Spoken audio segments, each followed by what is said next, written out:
for the live button. Here we are. Okay. Welcome, everybody. Welcome to The Future is Ancient. And no, I'm not talking about the two faces on the screen. I'm talking about timeless wisdom with my good friend, my longtime friend, Jeff Mo Bretches. Jeff, how are you, my friend? I am doing great, especially with the introduction that you just gave. I'm feeling ancient already. Ancient of Days. That's a song we used to sing back in church. Ancient That's of right. Days. And now we're living it out. So maybe it was prophetic. Jeff, let the audience know who haven't heard you before or don't know you where you're broadcasting from today. I'm broadcasting from my little office at home upstairs at 184. Oh, my wife doesn't like me to not the address. Okay. We're in Kyle, Texas, just south of Austin. Kyle, Texas. And you said that's kind of is it a suburb of Austin or it's just out on its own? It is. Well, it is now a suburb of Austin. Everything between Austin and San Antonio is being connected, and we're the second little community south of Austin, and we're growing into being part of it all. Now, I know this answer, but the people in the audience won't. So are you a Texan by nature or by nurture or by how did you end up as a Texan? Well, all y'all should know about that. And I didn't even do a good job at that. Well, I kind of go real quiet when I'm around here and say I'm from California. Trouble. Because of all the Californians coming in and they're buying up the stuff and the residences and causing prices to go up, etc. But born and raised in California, and I've traveled and lived quite a bit of everywhere. My second longest tenure was tied now with New Hampshire. We were 13 years, and here in Texas we've been about 13 years. Yeah, well, talk about three different regions, three different subcultures of the country: California, Texas, and New Hampshire. I mean, that's pretty extreme when it comes to what the U.S. has to offer in terms of different kinds of culture, right?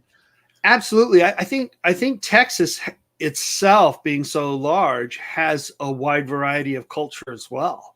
Yeah. I mean, you go from Austin to Houston, and there's a quite a bit different culture.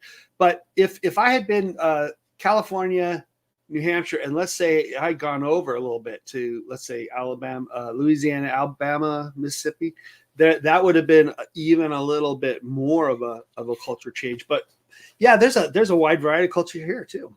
Yeah. My one of my longtime friends, Chris Deedy, who you know as well, he lives in Austin, somewhere in Austin. I don't know exactly where, but he says even the Texans don't think that Austin's part of Texas because the culture is so different in Austin than much of the rest of Texas. That's right. And I have heard of, I'm just turning the sound on my phone off because I've heard it said that Austin's like San Diego in the sense of a laid back, pleasant kind of place, and it is. Yeah, and philosophically, and I've never lived in Austin. I've only visited briefly. My understanding of what I hear, of course, is that Austin is more the liberal, as some might call it, the hippie town. I know music is very central to the culture of Austin. Do you see there's philosophical differences in terms of worldview from Austin and much of the rest of Texas? Yes. I know it's pretty general, but yeah. Yes. Yes, I see that. A lot of it is imported because, as Austin is the capital and the decision makers, come there for the legislative session and whatnot. And so then you have, a lot of the influencers try to come, into Austin. So it's kind of a hotbed for the political scene as far as Texas goes. And then too, if you're going to export blue to a red state, you would export it to the capital. A lot. Right. Yeah. And then as far as the hippie side, we think we're the live music capital of the world. I don't know who really is, because it's like Elf and the best cup of coffee. Congratulations, you did it. Best cup of coffee. Way to go, everyone. Way to go. and Zoe Deschanel would have a different opinion of that coffee, right? Right, of course. But so you've got your history with Stevie Ray Vaughan. You've got Willie Nelson. You've got a lot of that kind of live music and kind of easygoing vibe type of thing. And the motto for Austin is keep Austin weird. Keep Austin weird. I love that. And you can get T-shirts and stuff. And just a little side note, I found out within the last year or so that the word itself, weird, the origin of that word, and I love origins of words for some reason. I guess I'm a word nerd. But originally the word weird was spelled W-Y-R-D. It's a Norse term that originally either meant fate or to become. And I just think there wasn't the negative judgment or negative pejorative feeling that weird is strange. It was just, that's what happens. That's the development. That's the natural way of things. And I've kind of adopted that. Like, I've always been a little strange. I think everybody is to some degree because we all have our own unique traits. But I don't try to hide my weirdness. I don't mind it being out there and just, letting people see it, making people laugh and doing that kind of thing. I actually kind of celebrate my weirdness. But, there are times, of course, when I feel very sensitive to the judgments on that I can feel, just tone it down, Joe, and don't be so weird. Right. But now I'm like, we're all weird to some degree. So I'm going to celebrate my weirdness. And if you like it, great. If not, it's not for you. Right. That's right. Yeah, you betcha. Yeah, you betcha. All these Norse guys and their weirdness. Right. When I was out at North Central Bible College in Minneapolis for my first couple of years of school before you and I met, they had a lot of Sven and Oli jokes, because of the influence. And my favorite one was Sven and Olga get married and they have their first child.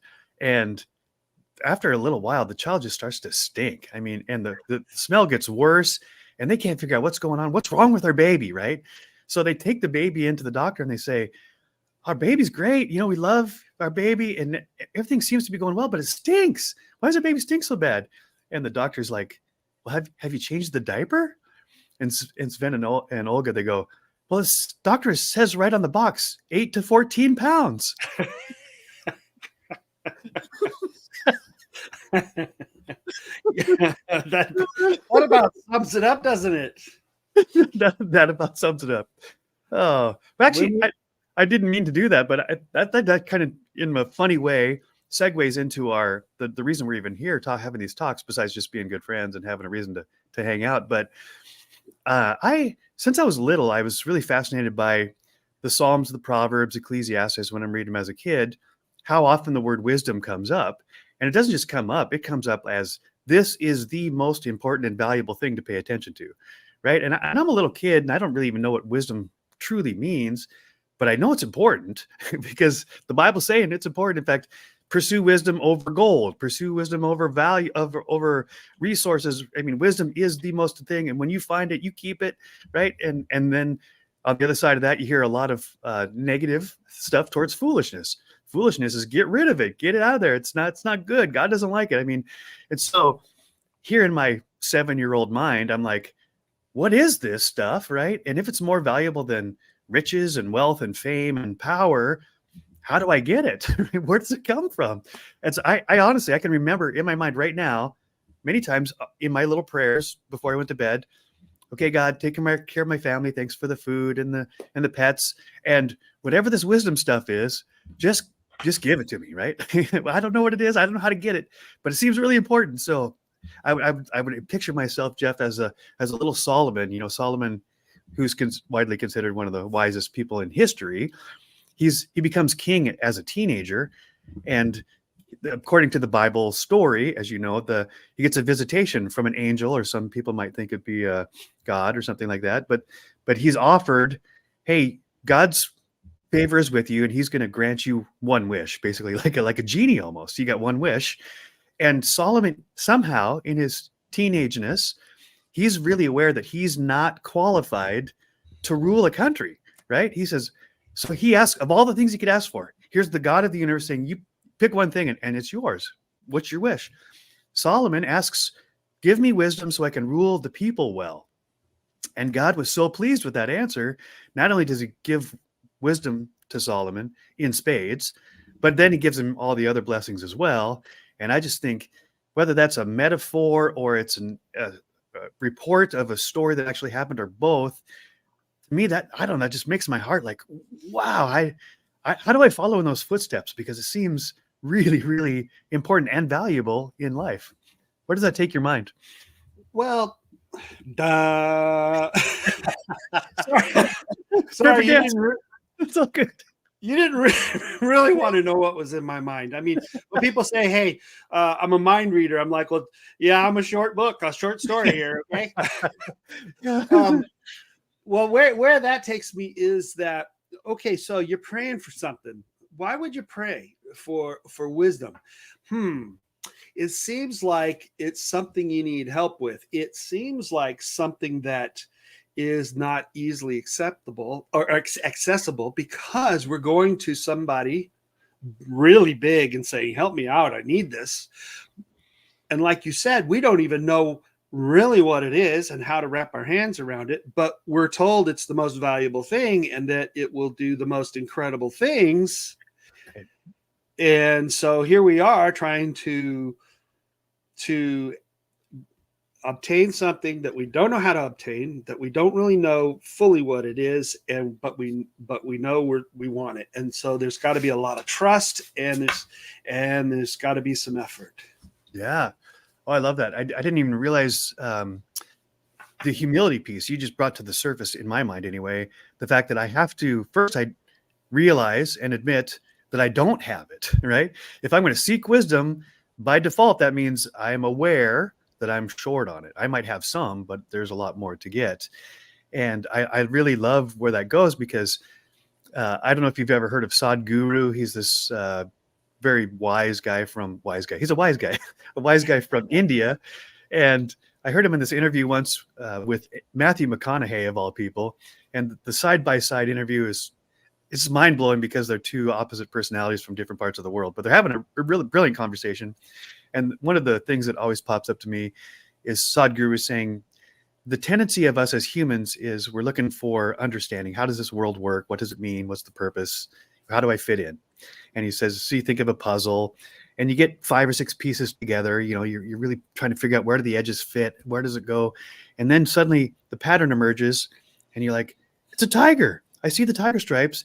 And then you make the assumption, I understand the big picture. It's all about tiger, metaphorically, right? And he says, but what we fail to admit in those moments is there's billions of pieces to the puzzle, right? So it may very well be the tiger stripes in your hand, but that is such a small portion of all that there is to know. You and I have talked about this already, and I think I actually used this illustration, but it's so poignant to me that now I look back as a little kid going, I don't know exactly what wisdom is, but I know I need it and it's valuable. And if God thinks it's important, then I want to seek it, right? But then that, as I didn't even know then, kind of set me up for a lifetime of, okay, what else? I want to know more, and how do I obtain something that's more valuable than riches and gold and wealth and power and all that kind of stuff. So now I'm 57. I haven't accumulated a whole lot of material wealth, but I think because I've been looking for it, God in his graciousness and my humility have met in this nice sweet spot where he's helped me understand things, right, that I might not have understood any other way. In fact, I'm sure I wouldn't have understood any other way. And I got to tell you, that fills my heart with gratitude right here, right now. Sure. And like the wise sage once said, never count your horses before the chickens hatch. That's right. And so everything is not always as it seems, and we have to, and we need understanding. The humility part, I believe the scripture does say that the fear of God is the beginning of wisdom. And many people think that's fear of a judgmental, a punitive. Well, he will render judgment in the final day, but a punitive whack-a-mole, like you said in our last conversation. But it's a real comprehensive word there, the fear of God, and awe and reverence, but also knowing that he's the source of all things. And how could you get water from a rock unless you're Moses, right? Yeah. Right. Okay. Well, you beat your head against the wall, so you have to go to the source. Well, if fear of God is the beginning of wisdom, then the source of wisdom being God, if you don't have that humility to listen to him, then you won't get what he can provide. And if he is the source of wisdom, so you see how that reaching out to God for that, he's the source. That's what you want. Water, you go to the well, right? Yeah. Yeah. So you shared an illustration with me just before we went live about your fantasy baseball league. And I think that illustrates this in a very real time, kind of earthy way people can grasp. But share the story about your fantasy baseball success recently. Well, I'll tell you what, you'll have to interject some because I could go on forever. This is just such an incredible opportunity that we as moderns have to play fantasy baseball. Yeah, there's some superlatives. Go for it, maybe. If you think that the movie Moneyball was good, think about fantasy ball, because the statistics, the manipulations, of changes, and it's all done electronically by these massive storehouses of data that lets us play people all over the world in a seemingly just a waste of time, except for that it's very intellectually stimulating at the same time. But so I've joined this fantasy football league that my brother's the commissioner of. So football or baseball? You just baseball. said football. I meant baseball. Yeah. It's the Inland Empire League. And I've been playing about 12 years. And, I grew up everything baseball. I used to collect baseball cards when they had that hard stick of gum in it. Yeah, the top cards. Loved that hard stick of gum. I lost a few teeth because of that stuff. It was powdery and sweet. It was wonderful.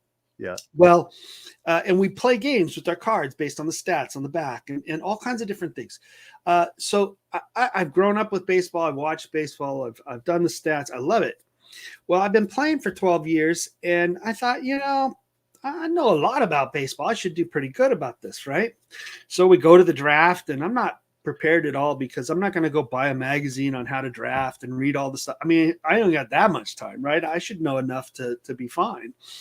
And I draft a fairly good team, but I'd never make it to the finals. I was always playing. I mean, all these guys got gold and platinum status, manager status, and I'm like, I've got like paper straw status, I don't even have a plastic straw, So I've been playing this. I think I know what I'm doing. I try to get better every year. If someone's injured, I try to figure out, well, is he coming back or should I trade him, or take him off the roster. Well, I kept running into the same way. And then the beginning of this season, my brother says to me, he's the commissioner again, and he says, you can stream your pictures. I said, I don't know what that means. Is that like live streaming? He says, no.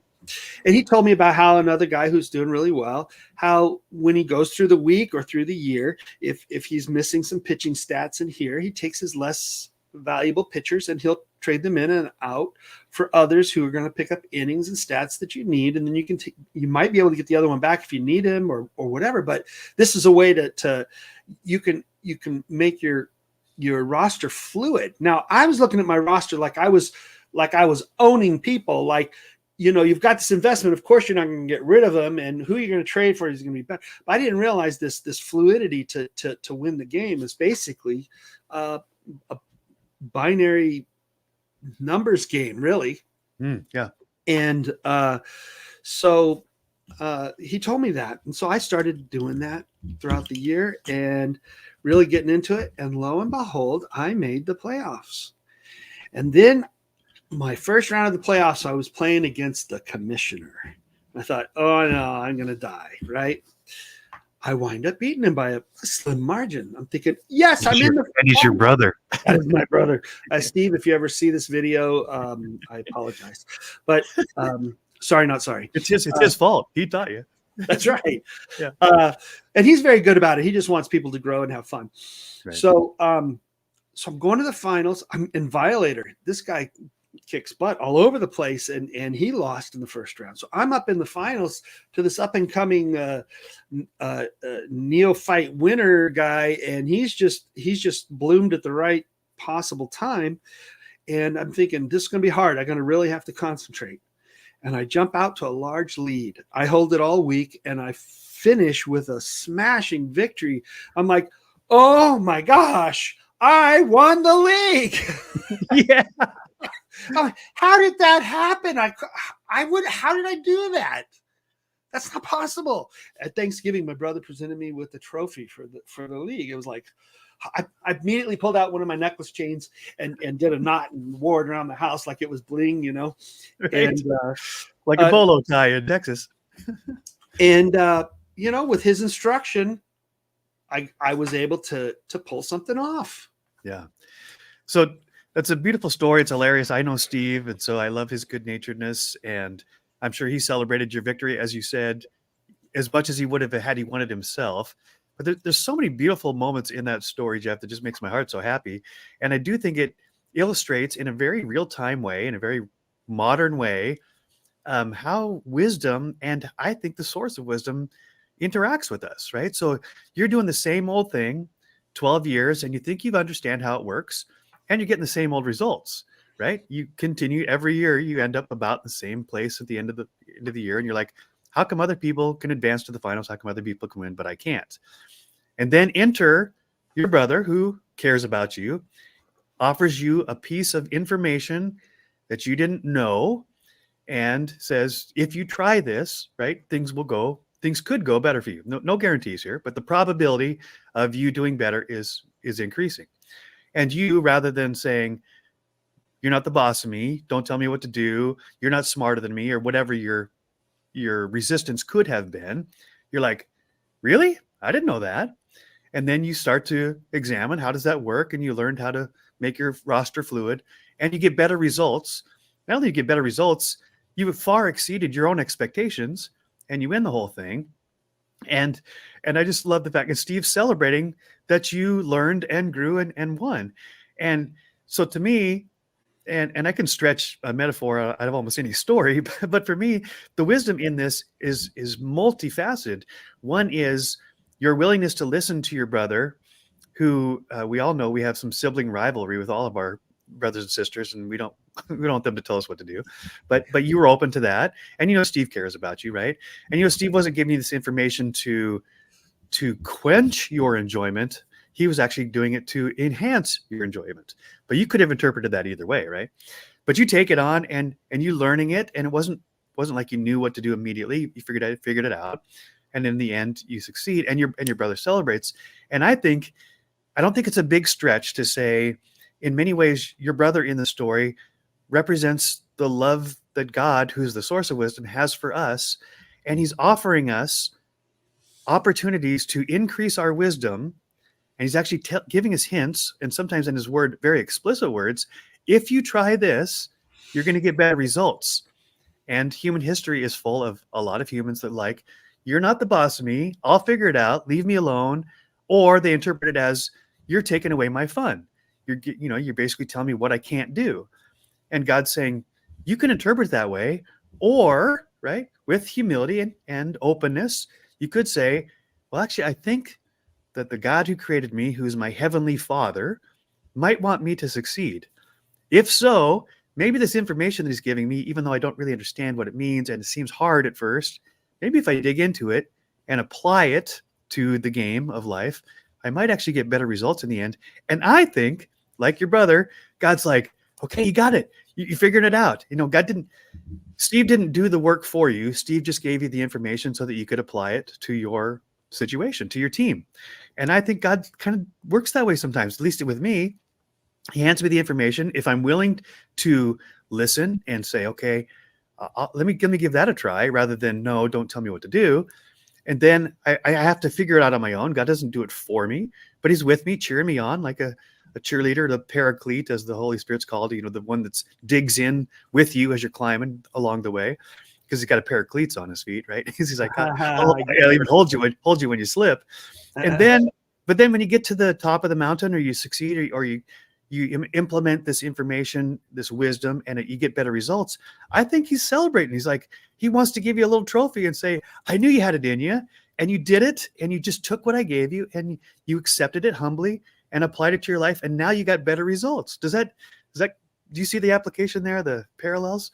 Oh, absolutely. And, you know,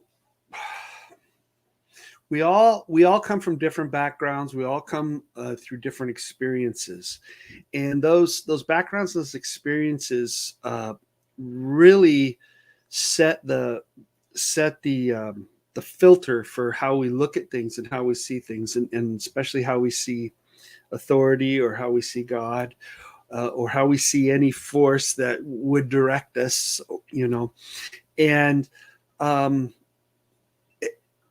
and it's how do we work in that?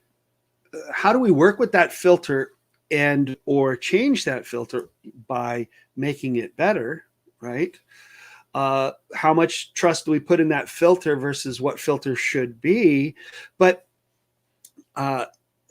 God is totally on our side. He is totally for us. If God be for us, who could be against us? The Bible says, Right. And this is all coming together, and I'm not articulating very well, but that trusting him and knowing who he is and what he has for a reason helps us to be able to change. It's one thing for somebody to just say, stop being this way.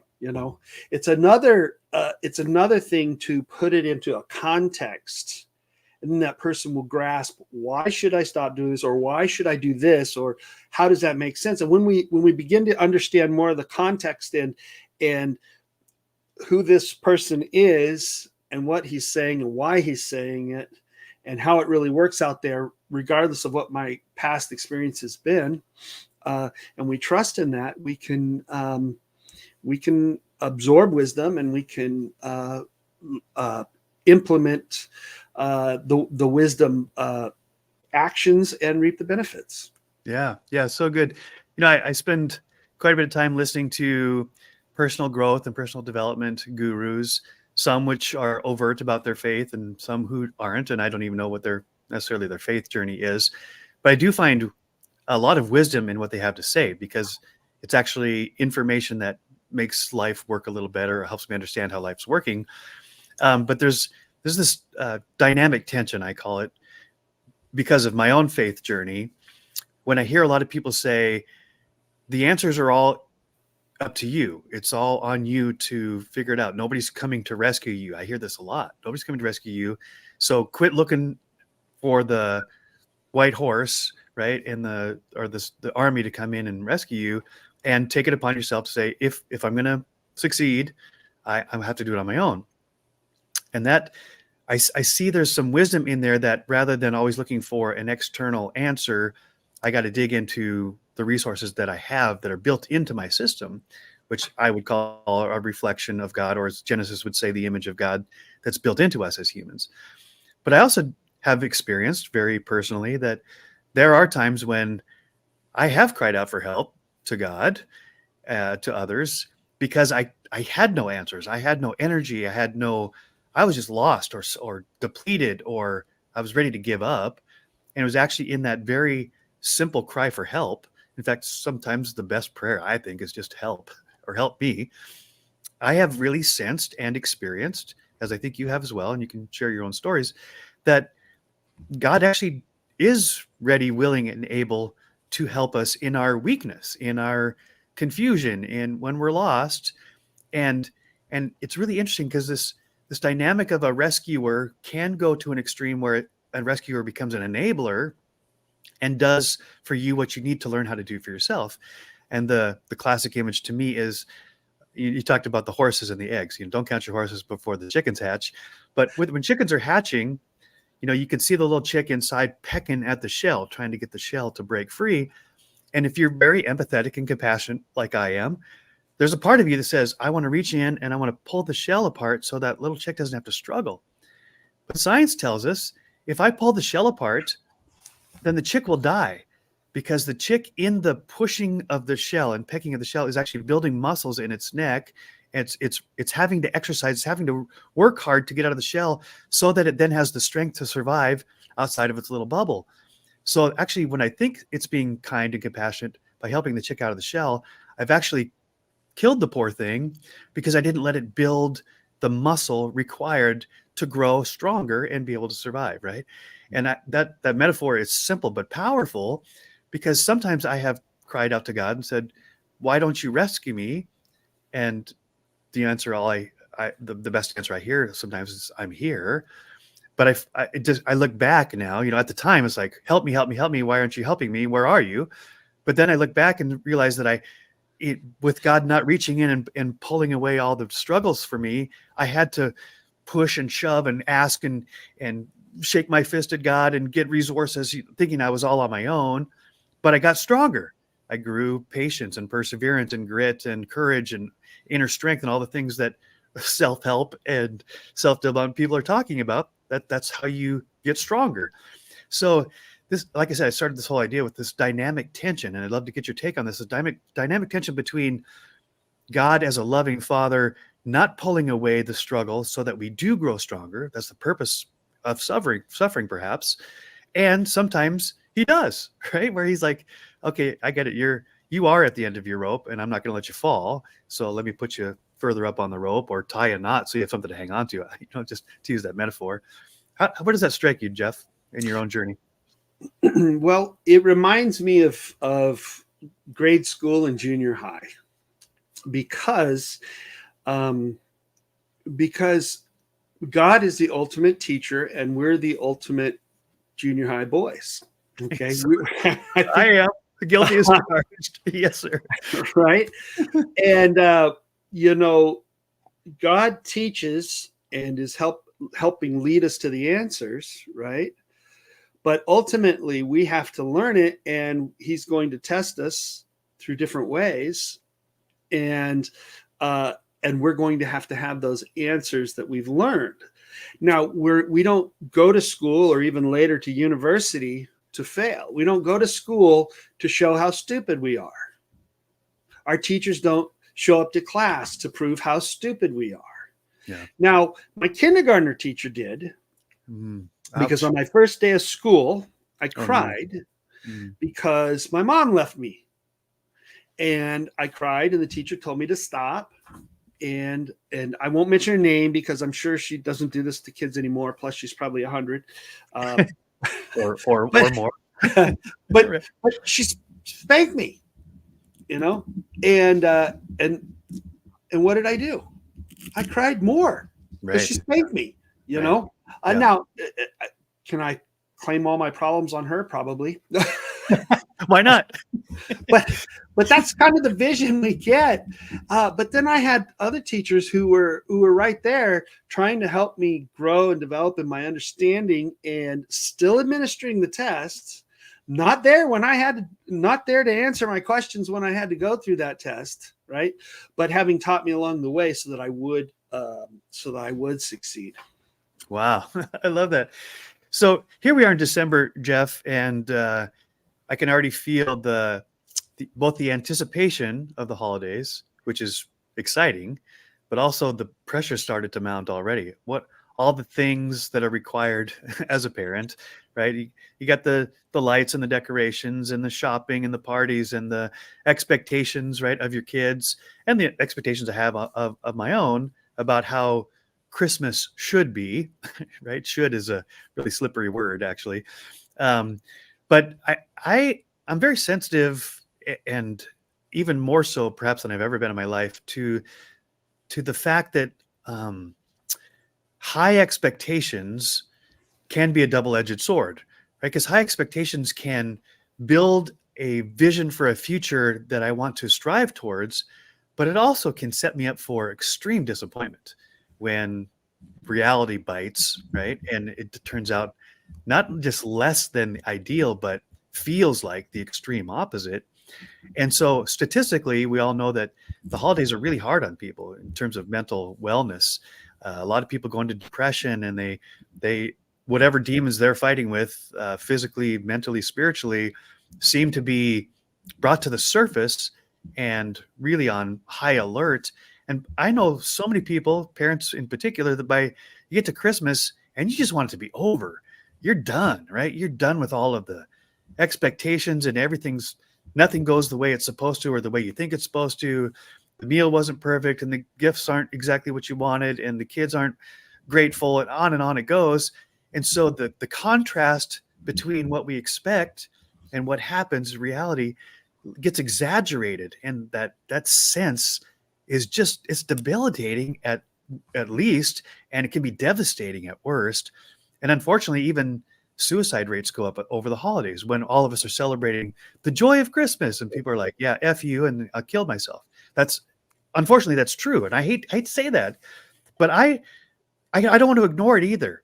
And I know that you have been very open about your own journey and how that works inside of you and the emotional issues that come up.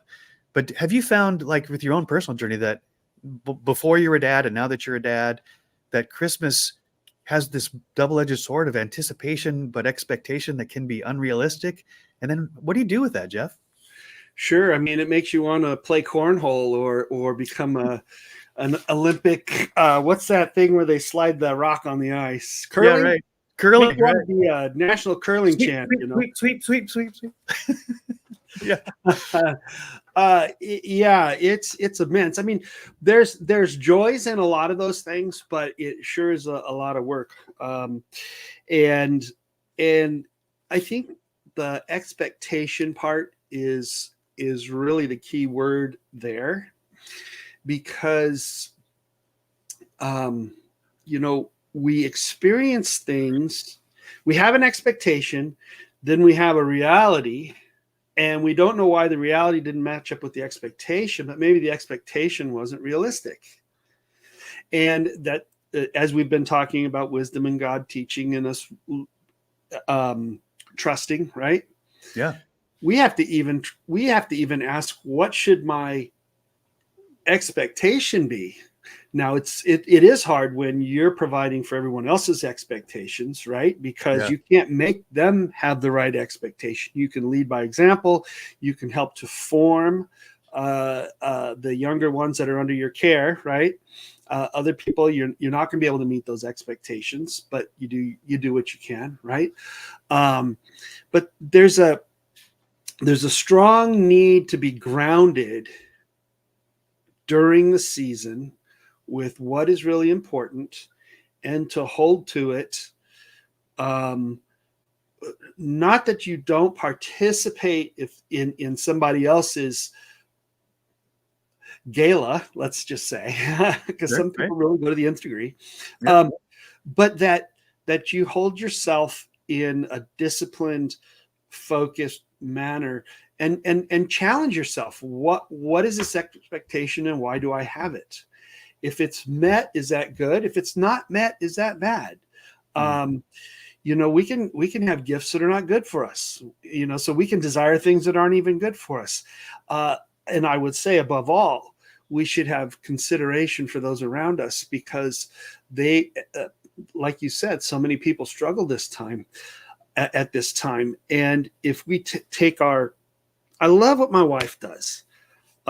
She's one of these, every holiday has to be magical for everyone in the family, except for her. She doesn't care about herself, right? Mm-hmm. But it's got to be an event. Now, I don't mean magic like magic. I just mean like super great, okay? Spectacular. Right? Yeah, have some kind of special feeling that just warms the cockles of your heart and makes you want to drink a cup of tea with some kind of blanket on in the electric. With eggnog. Yeah. With eggnog, right. But she enjoys that because she wants to make it special for others. I think also getting outside of ourselves with what our expectations are for ourselves and for what we can do for somebody else is a huge part of it. I have a hard time drawing the lines, because I'll go to all the events and do everything I'm supposed to do and everything, and then I'll just be exhausted. I mean, I think I do pretty well, but let's not lie here. Getting older, and it takes a lot more to do all these things. For sure. Yeah, absolutely. You shared a story about your wife, since you brought her up. I think it really fits here too. about the shopping carts, and I think that it shines a really good light on a way to get out of our own heads and our own way, in a sense. So share the story about your wife and the shopping carts. Oh yeah, yeah. Well, so my wife was on Facebook. Is it Facebook or SharePoint or MySpace? I think. Oh yeah, I think it's Facebook. Maybe it's not even Facebook anymore. Maybe it's TickX or something. I don't know. XTick or TalkTick or I don't know. SpaceX. She was on SpaceX. That's right. She was on Facebook, and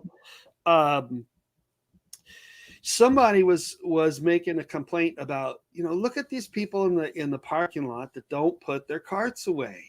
I mean, I saw this lady. They're going on. I saw this lady in the parking lot, and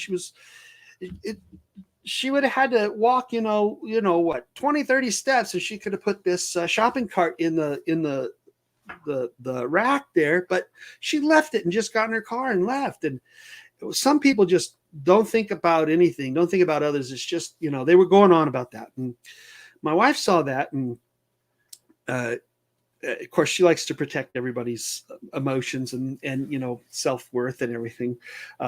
And she writes a response saying, I've got plantar fasciitis. At times it's really, really bad, and I can barely walk. And I've had times where I've left the cart out because felt like I couldn't get over there. Maybe the lady was in pain, she said. And then the person responded, oh, I didn't think about that. Yeah, I should have thought about that. That's possible, Yeah. So there's always so much. People are going through so many things we never know. So that judgment is not even valuable. Right. That's so good, boy, especially this time of year. So the two stories about your wife are very valuable to me. One is at the holidays, she turns it from what am I going to get out of it to what can I give, right? It's a beautiful shift because it changes the expectations about what I expect for me, and turns it into how can I meet other people's expectations. Now that's still an imperfect world that we live in, and so that too goes haywire for us a lot. Good example. We take the kids for their sake, we take them to a neighborhood that's got all the lights, and every house looks like it's right out of a Chevy Chase movie, and you're walking up the street, and it's a spectacular tradition. And my kids are fighting in the back seat, and they don't want to be there, and how much longer, and this sucks, on and on and on it goes, right? And I'm doing it for them. I'm not doing it for me. I don't need to see any more Christmas lights. And they're not enjoying it. And so that it doesn't always go perfectly, but I do like the mindset where she says, I'm going to make the holidays spectacular for somebody else. And I think it's pretty safe to assume that when that happens, when Jen sees people enjoying the fruits of her labor, and they are enjoying a spectacular holiday, it's got to make her feel really fulfilled, right? Yeah. So you said, she's not doing it for her, but in essence, she gets a ton out of it because she sees the joy in those who are enjoying what she did.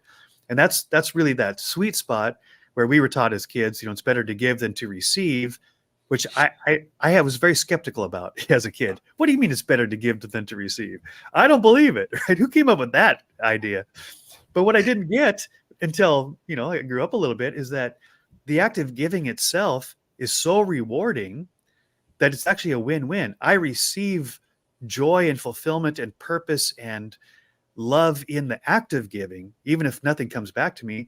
But then inevitably, in God's economy, sowing and reaping kicks in, and eventually I actually do receive, whether it's the fulfillment of seeing somebody else's joy, or somewhere in God's great economy, I get blessed.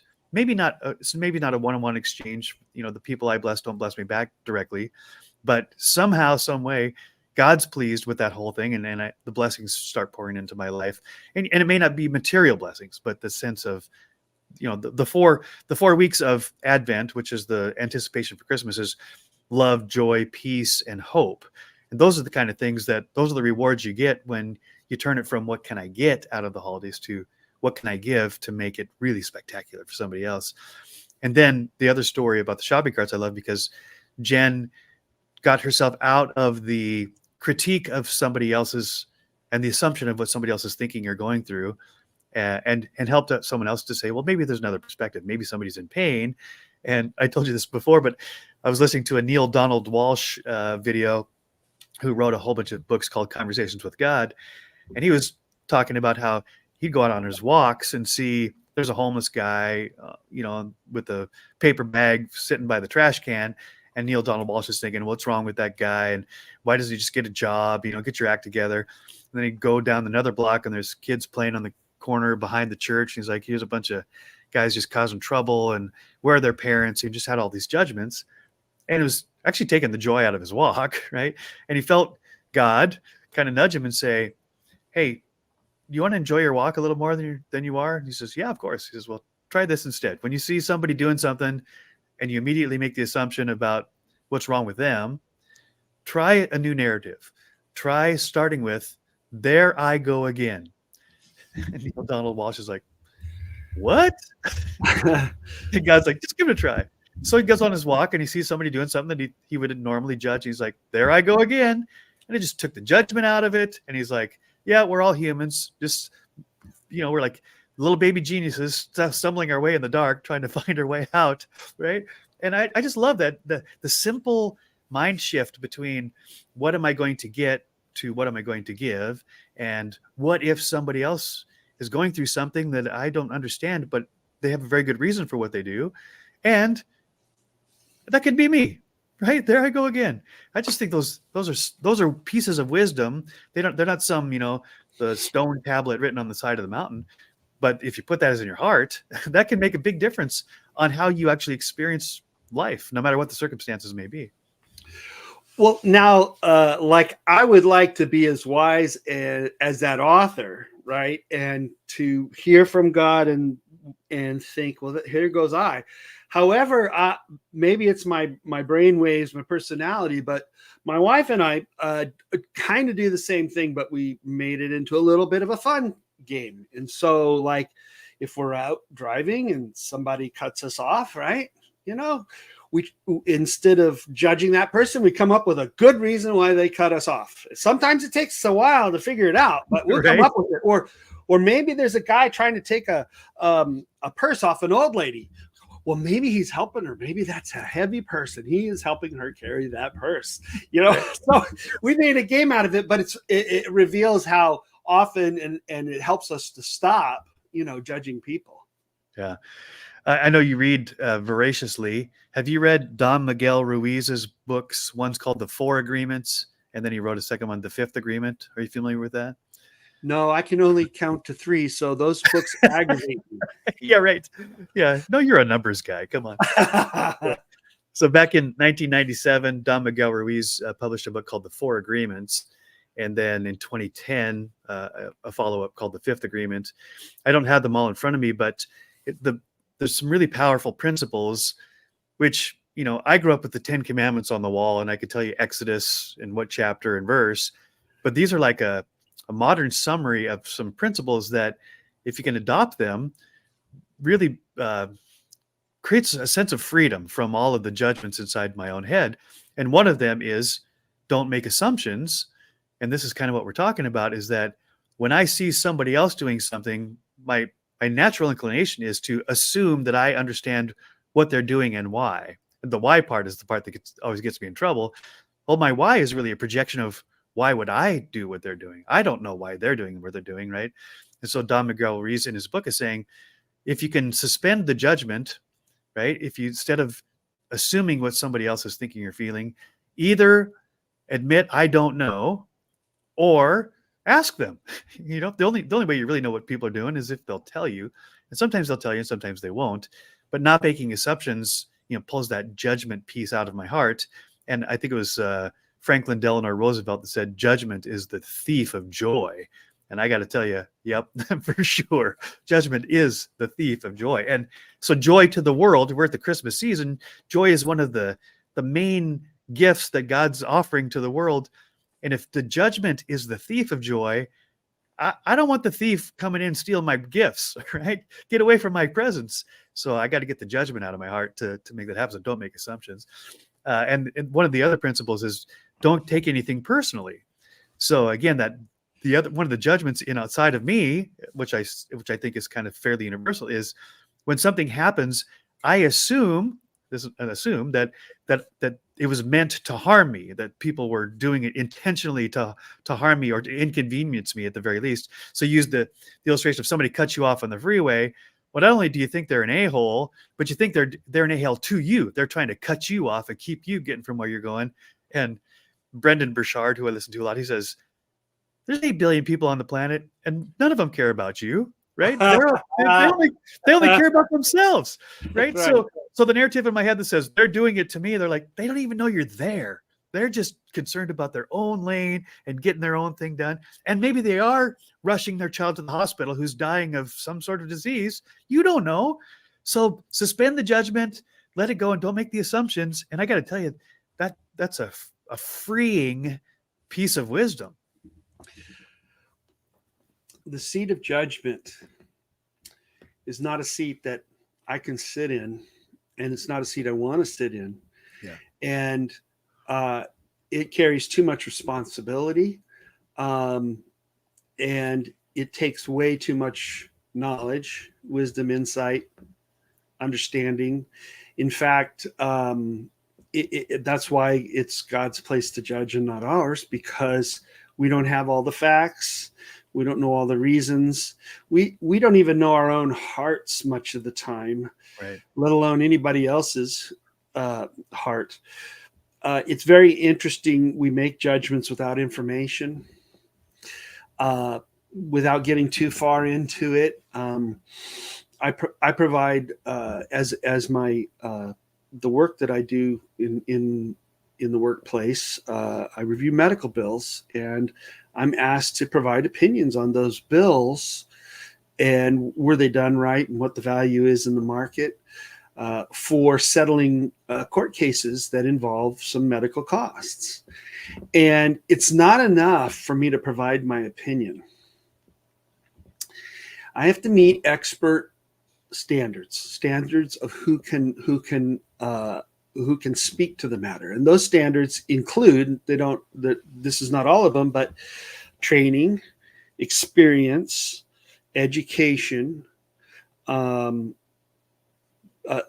then the use of statistical means or means of testing the theories, right? Yeah.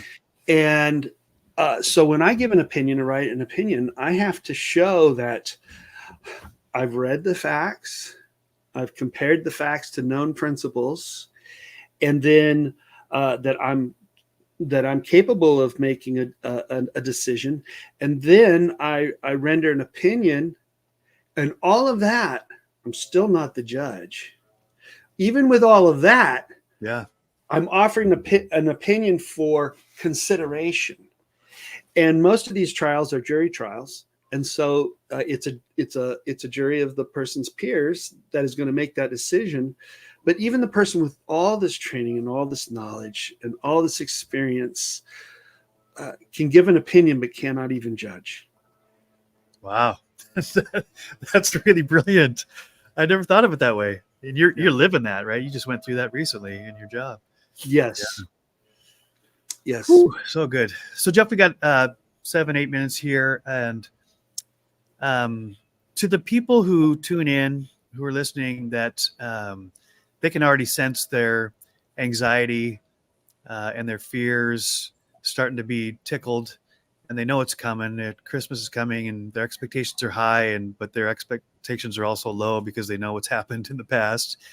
What sort of perspective can you give, because you have your own experience? What sort of perspective can you give? Like, let's just say you're talking to me and I'm saying, Jeff, I'm anxious about the holidays because I know it's not going to live up to my expectations. It never does. And, why do we even go to all this trouble to celebrate something when it's just overwhelming? What sort of wisdom from your own experience and your faith journey can you give to people who are already sort of dreading the fact that Christmas is upon us? Wow, that's a tough question. I'm a lighthearted guy and like to suggest the lighthearted answers. I would be true to myself by doing that. I'm going to say for the people that are in that position, first of all, I'm sorry that you're going through that. That hurts, and it's no fun. And I do know that at the holidays, I have friends who are suffering different. I have a friend that's diagnosed with terminal cancer that may not make it much longer. I have friends just in all kinds of different positions, and it's going to be a struggle for them this holiday. So many people listening, that you're in that position. I think that the one thing that you can hold on to is that there is hope. If there was no hope, then yes, you could be taken down with that. But once you know that there's hope, and I can only guarantee it, point to it by saying that God, the creator of the universe, is watching. He's there. And if you reach out to him, it may not be fast. It may not be according to your expectation, but it will be a start. And there will be the lifeline. So there is hope. And I would say to allow yourself to challenge all of your expectations. Allow yourself to say, is it a reasonable expectation? And mind you, we all have expectations, whether we know it or not. Even if the person who says, I have no expectation, has expectations. Right. Yeah. That's right. But it's really trying to put them all on the table, ask for help with it. And I think what you've talked about, reaching out to others. When I was going through clinical depression for the very first time, I was staying with a beautiful set of friends up in British Columbia, Canada. And one morning, with the haze and the horrible sleep and just the down and outs, my friend's mother says, let's go to the grocery store. And I says, okay. And she goes, what's wrong with you? And I said, well, I feel like crud, And she says, what? But we were standing in the checkout line, and she goes, wipe that frown off your face. I'm thinking, wow, she's a real encourager, right? She said, you know what you need to do is you need to encourage people, and you need to go door to door and ask people what they're going through. And then you'll find out that your stuff is not so bad. And I thought, well, that's really happy and everything. And I'm not trying to be a hard guy, and I'm not suggesting that people do this, but if you can reach out to others during this time, it will help. I can only tell you from experience, it helps. Yeah. Quite a bit. And if you're going to watch Christmas movies, don't watch Christmas with the Cranks, because then you'll get all upset about not getting the right ham for the dinner, or losing your vacation on a cruise that you wish you would go to instead of all these other people. I mean, there's so much about expectations in that movie. It's not funny, right? Right.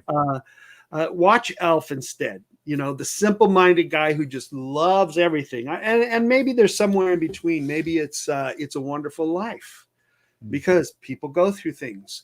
They have expectations that aren't filled, and then they go to the bottom and they consider their lives over, and then God intervenes and shows them what it's about, and people come together to help this person. Maybe it just seems too Hollywood nice, but there's some truth in that one. So yeah, I think the reason why It's a Wonderful Life has touched so many people from generation to generation is not because of the production value, which now we look at it and seems dated, right? But the storyline has a lot of this wisdom, and this truth bubbles up inside of it. When George Bailey's ready to kill himself, and the angel, which is a kind of a bumbling, funny character that trying to figure out what he's doing, right? So he's figured it out with George, but the answer to George's depression, where he's ready to end it all, he thinks everybody else would be better off if he never existed. So then he got a glimpse of what does that actually look like, and saw how his life actually enhanced the lives of those around him, and vice versa. But what rescued him from the financial problems wasn't that God gave him a lottery ticket and suddenly he had all the money he needed.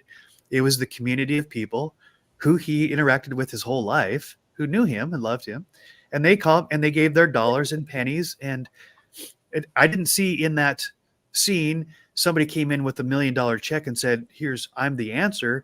Everybody gave what they had. Everybody gave a little, and they didn't give all that they had because they had their own bills to pay as well. But then you see this community of people, the family beyond just his immediate family, and they're all taking care of each other. And it wasn't just that George and his family were happy. Everybody in the room was happy because they got to be a part of George's solution, and they realized how valuable each one of us are. And I just think, I mean, I could go to tears on this right now. It's such a great story. But, you know, when I go to the stores now, Jeff, and I'm sure you see this almost anywhere in the country, they have the Salvation Army guys standing out ringing the bell outside the store with the red kettle, right?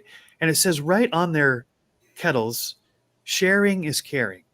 You put in your pennies and you put in your dollars, and you think automatically it's giving my dollars, sharing is caring. But just yesterday, it dawned on me that sometimes sharing means sharing the load. And I can share the load by helping you with your whatever you're going through, but also I can share what I'm going through and allow you to share the load.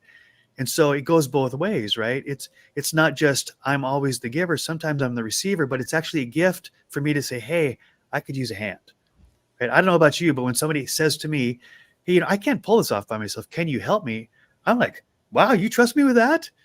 Of course. You need me? That's a gift to me, right? That's not an imposition. And so sharing is caring isn't just giving what I have away. It's actually telling people, hey, I need to share the load. Can you help? Whether that's God or friends or family or strangers online. And there are people, I think we're wired this way, that when you hear that call for help, you see the flare, you're like, what can I do? Maybe I can't fix your problem.